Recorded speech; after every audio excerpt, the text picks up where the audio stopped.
তৃণমূল ও BJP প্রার্থীকে পেছনে ফেলে দক্ষিণ মালদা লোকসভা কেন্দ্রে জয়ী হলেন কংগ্রেস প্রার্থী ঈশা খান চৌধুরী।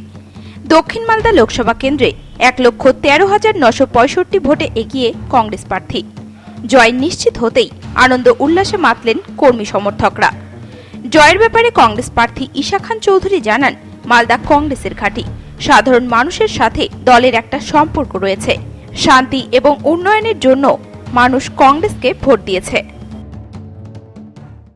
না, এই জয়টা আগে থেকে আমরা একটা পাবলিক রিয়াকশন পেয়েছি, সাহারা পেয়েছি, মানে ভোটের সময়, ঘোরার সময়।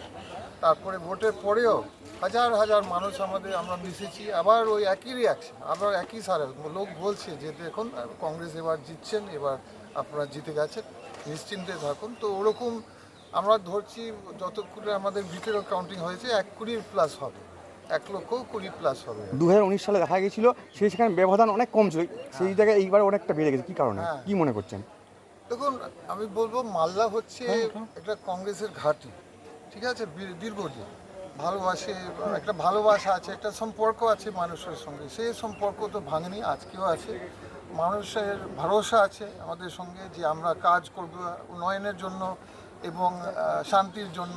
মানুষ আমাদেরকে কংগ্রেস পার্টিকে ভোট দেয়। আর আরেকটা জিনিস মানুষ ঠিক ধরে নিয়েছেন, মালদার মানুষকে, যে আমাদের সেন্টারে হয়তো সরকারও আসতে পারে। মানে যেভাবে বিভিন্ন চ্যানেল, সেন্ট্রাল চ্যানেল বিজেপির মানে লিড দেখিয়েছেন 360, 400 সিট বিজেপি হবে, সেটা তো হয়নি। আমাদের তো 230 সিটে লিড করছি আমরা।